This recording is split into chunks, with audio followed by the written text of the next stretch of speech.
Welcome to Don Carinderia Series Plus.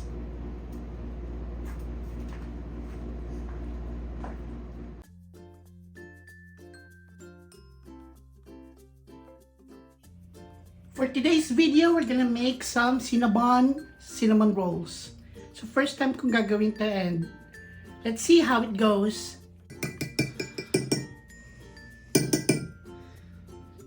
So what we will do is we'll put this in a microwave, and for a few seconds we'll melt the butter.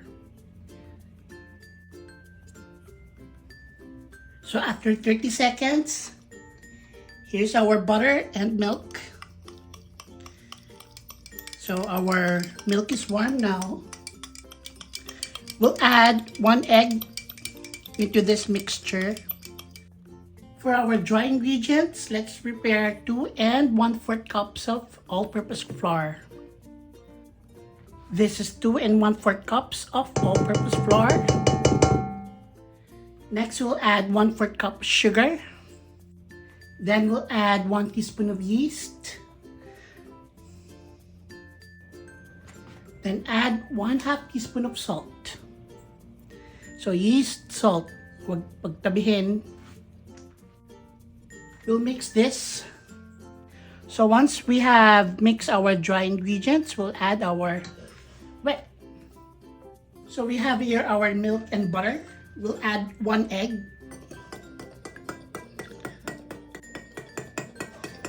So mix this.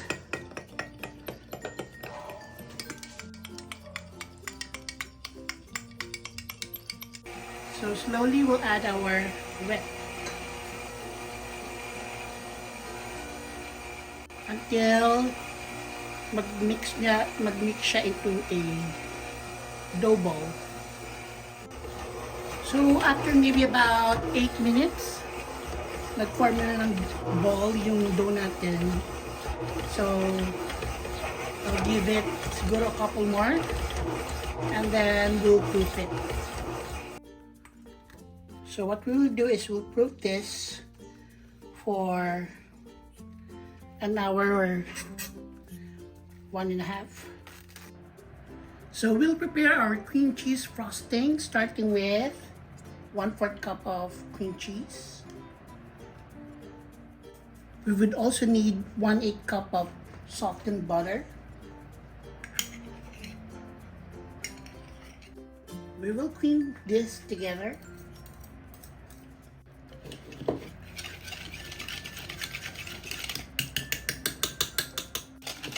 Make sure that your ingredients are all room temperature, so mas madali siyang i-clean pag medyo.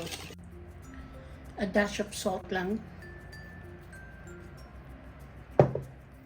1/2 teaspoon of vanilla extract.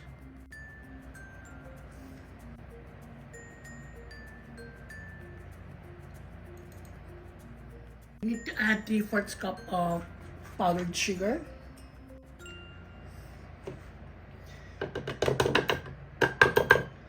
So we'll mix.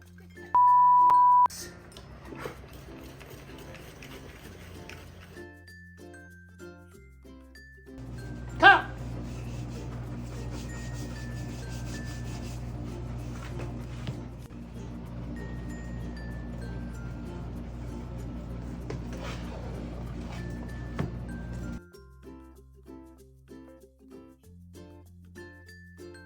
So what we will do now is we'll butter our dough. So this will be the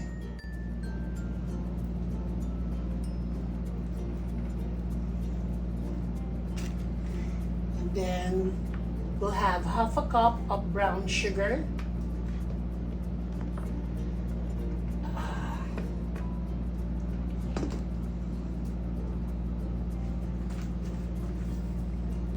We'll add 1 teaspoon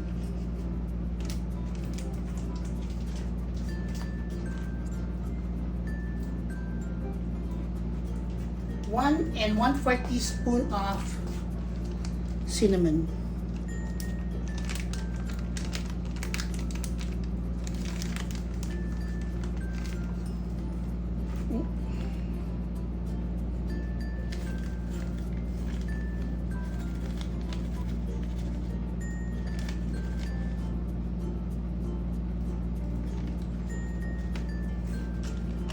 and 1/4 teaspoon of cinnamon.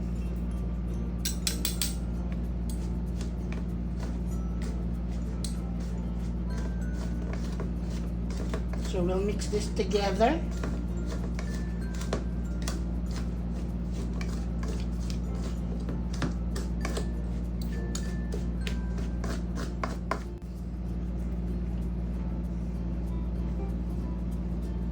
Glorious.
And then we will roll it from the long side.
Okay, we will slice this into 6 pieces.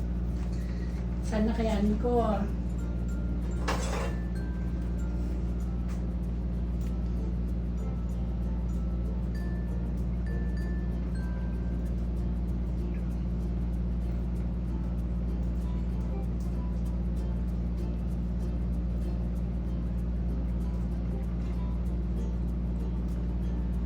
Let's do this.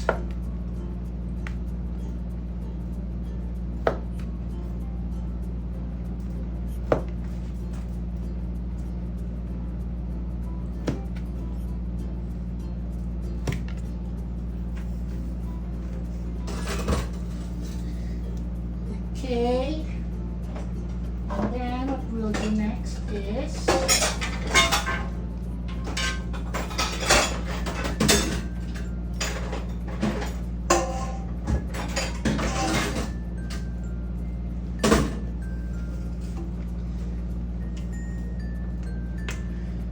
look at that.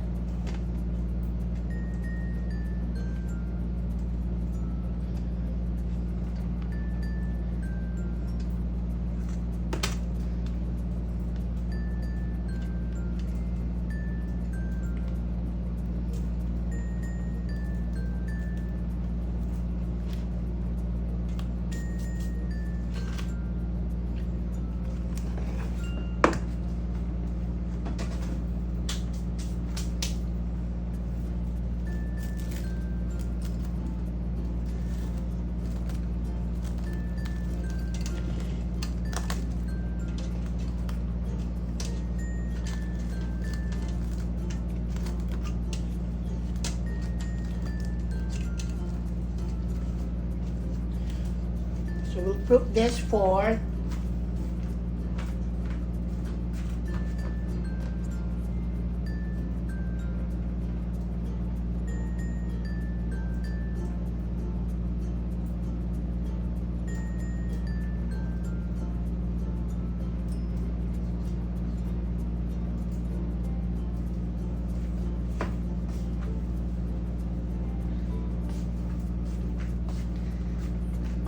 'So I forgot to do is to oil slightly the pan, but I will do that later before we bake this.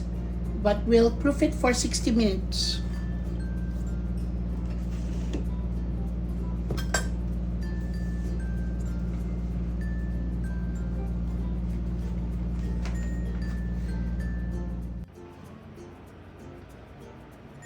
So we have baked our cinnamon for 18 to 20 minutes at 400 degrees Fahrenheit. So while it's still warm, we're applying the cream cheese topping to make it more delish.